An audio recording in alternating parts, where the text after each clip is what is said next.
যা দেখতে পাচ্ছি আমাদের দেশে কম্প্রোমাইজ করে যারা চলে তারাই দিন দিন উপলব্ধি করতে থাকে।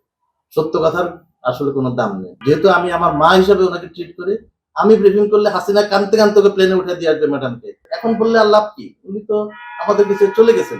ওনাদেরকে আরো কিছুদিন আমাদের মাঝে ধরে রাখা দরকার ছিল। আজকে যে তারেক রহমান দেশে ফিরে এসেছে, আমাদের সবার জন্য একটা এখানে আশীর্বাদ হয়ে এসেছে। তো আমি যেটা বলতে চাই যে এই কথাটা এতদিন পরে এফএম সিদ্দিকী স্যার বললেন কেন?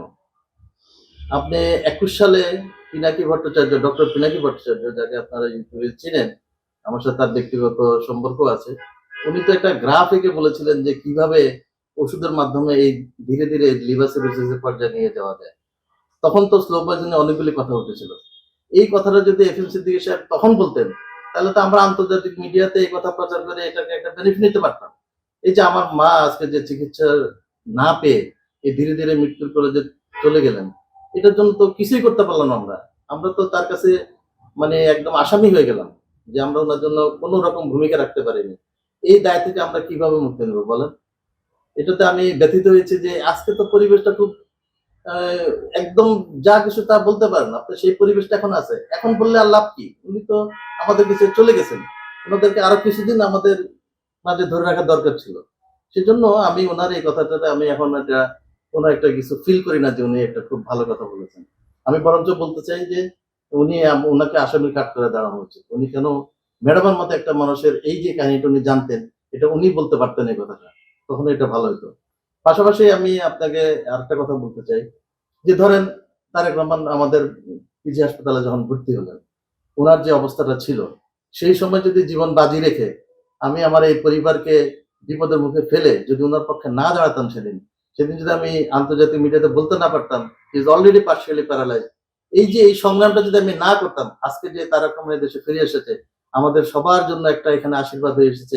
যে উনি সুস্থ হয়ে আমাদের মাঝে ফিরে এসেছেন। আজকে বাংলাদেশের মতো একটা এই রাষ্ট্রকে উনি নেতৃত্ব দিবেন, গণতন্ত্র পুনরুদ্ধার হবে। এই কাজটা কি উনাকে দিয়ে করতে পারতেন?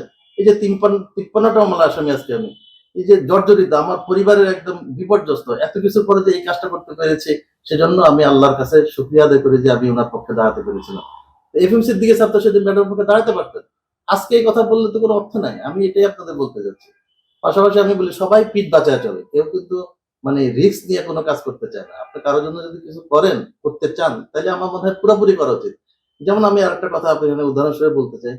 এই যে দেলোয়ার হোসেন সাঈদী সাহেব পিজিতে যখন আসলেন, একজন চিকিৎসকের বিরুদ্ধে কিন্তু অভিযোগ উঠেছিল। সত্য মিথ্যা পরের ব্যাপার।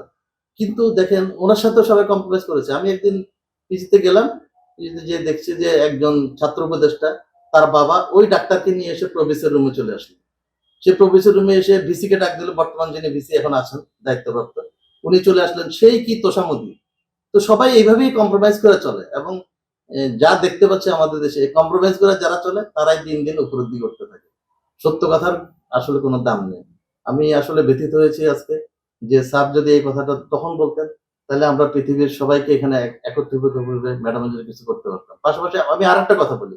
আমি এই যে আমার এখন যে তারেক সাহেবের যে একান্ত সচিব যাকে নিয়োগ দিয়েছে সাত্তার ভাই এবং বিজন কাদের, আমি ওনাদেরকে স্পষ্ট করে বলেছিলাম যে ম্যাডামের চিকিৎসার জন্য যদি কোনো প্রকার ব্রিফিং করা হয়, আপনারা আমাকে রাখেন। আপনি যাদেরকে রেখেছেন এরা সেইভাবে ব্রিফিংটা করতে পারবে না। এবং দ্বিতীয়বার যখন ব্রিফিংটা শুনছি তখন আমি হাসতে, হাসতে ওনাদের বললাম, "এই ব্রিফিং এ হাসিনার মতো এই দানবীর আপনারা মন গলাইতে পারবেন না। আমাকে দিয়া দেখেন একদিন ব্রিফিং। যেহেতু আমি আমার মা হিসাবে ওনাকে ট্রিট করি, আমি ব্রিফিং করলে হাসিনা কাঁদতে, কাঁদতে ওকে প্লেনে উঠে দিয়ে আসবে ম্যাডামকে।" এই কথা বলেছিলাম। ওনারা তো সবাই জীবিত আছে। আপনি জিজ্ঞেস করেন এটা বলেছিলাম কিনা। এবং ওনারা হয়তো চেষ্টা করেছেন, আমি জানি না। সত্যি কথা আমি খুবই দুঃখিত যে আমি আসলে ম্যাডামের জন্য কিছু করতে পারিনি। আমার ইচ্ছা ছিল আজকে আমি আল্লাহর দরবারে ওনার জন্য দোয়া করা ছাড়া আর কিছু করার নেই। আর যারা কম্প্রোমাইজ করে চলছেন তারা ভালো আছেন। আপনারা ভালোই থেকে যান আসলে।